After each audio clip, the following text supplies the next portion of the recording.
Comfort me, I am the words that inspire me, I am two words that encourage me, I am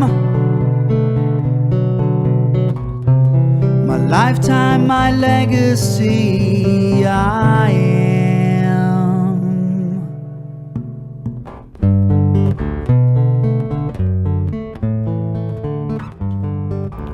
Podcasting from a town called Manalapan, New Jersey, this is That Oneness Guy, a podcast covering the many aspects and elements that embody oneness.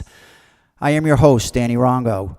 As an author, playwright, singer-songwriter, and activist, I am spreading my message of oneness basically to anyone who will listen. You are listening to episode number 3, I Am That I Am. I am oneness.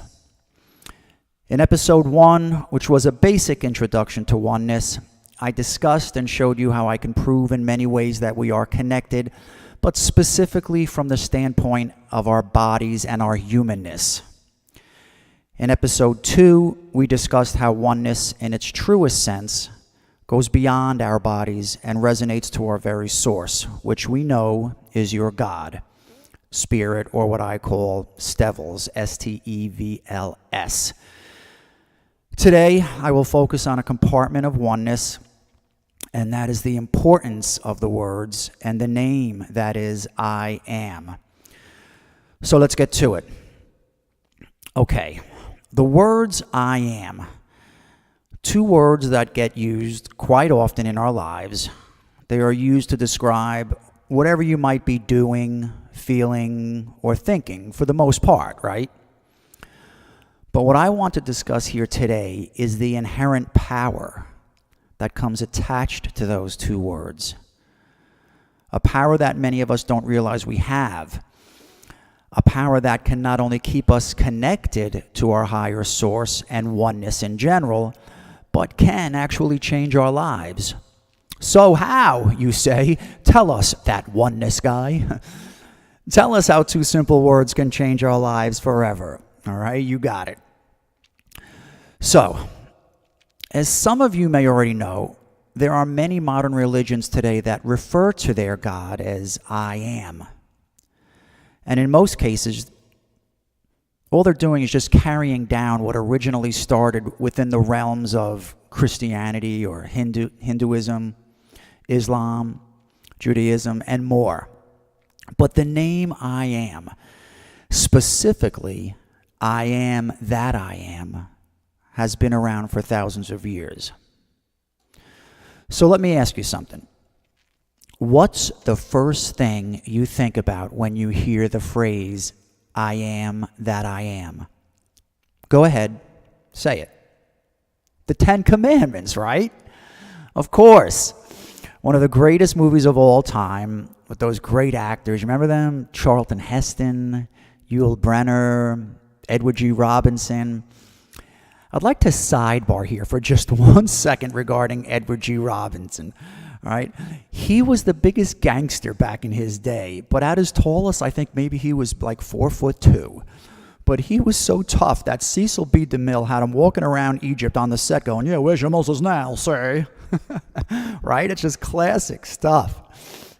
Oh, how about the scene when Moses has his people on the banks of the Red Sea, right? And they're trapped as the Egyptians are now closing in fast.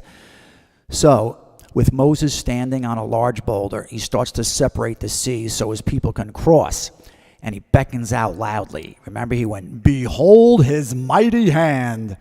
That's one of my favorite movie scenes of all time. I love that imagery, too, with the wind and the dark, ominous clouds overhead. It's just classic. I love it. But I must say that my absolute favorite part of that movie is when Moses makes his way to the top of Mount Sinai and is having a conversation with God, who he sees in the form of a burning bush. Remember that scene? It is there that Moses asks God what his name is so he can relay it to his people. And do you remember how God responds in the movie? He says, I am that I am. Tell them I am sent me. Now, how great is that? A direct quote from the Bible placed in one of the greatest films of all time. But the message that I want to convey for this podcast is the direct association with the name I am and your God. And the reasons why so many religions today continue to refer to their God as I am. Because as we tie in the name I am with oneness, we clearly see that there cannot be a more definitive way of proving that you are one with your God than by knowing that your God is referred to as I am. Now, I want you to think about that for a second, okay? Because whenever you say the name I am, what are you saying? And what are you doing? You're referring to yourself, right? You're saying, I am me. You get it? There cannot be a more simple and a more poetic way of coming to terms with oneness than that.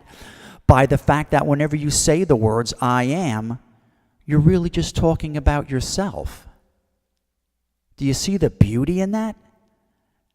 That your God loves you so much and truly wants you to understand that you and her are one, that she decided to give herself a name so that whenever you say this name, there can be no mistaking that you and her are one. Wow.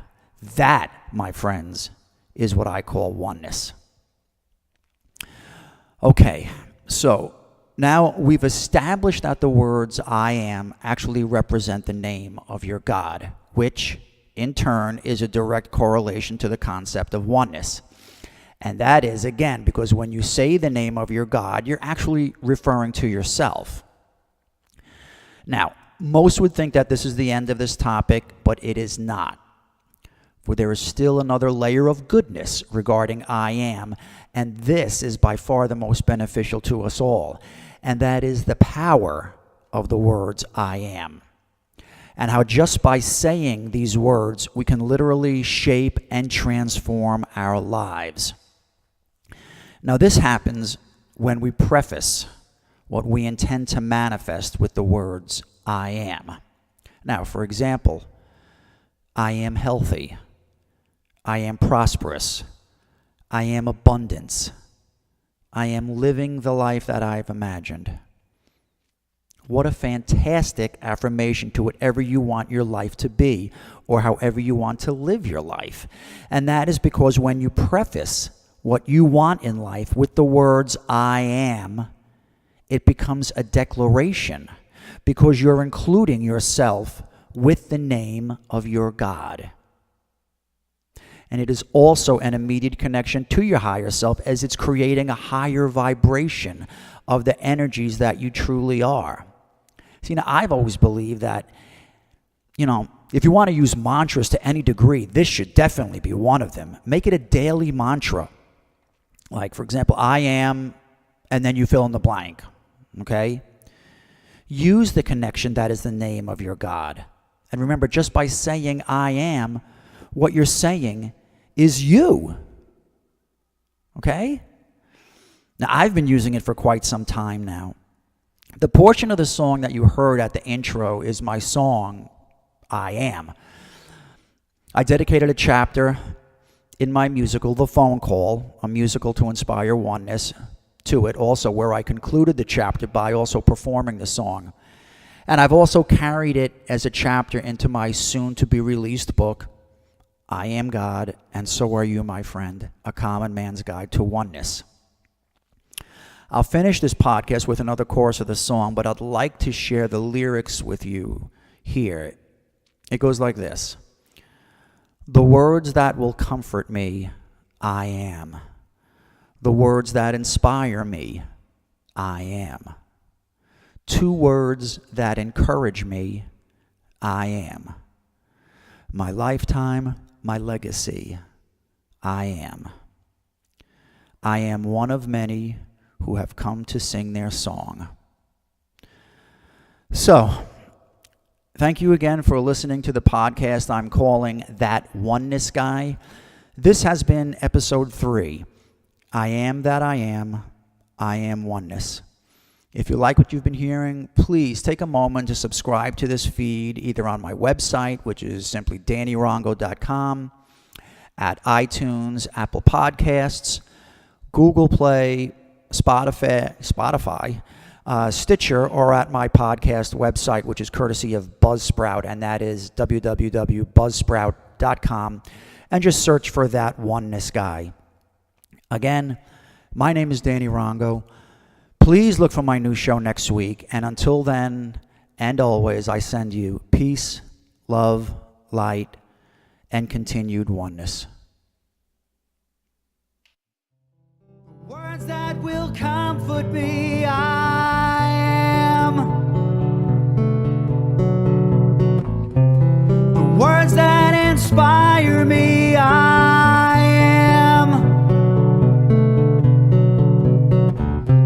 To words that encourage me, I am. My lifetime, my legacy, I am.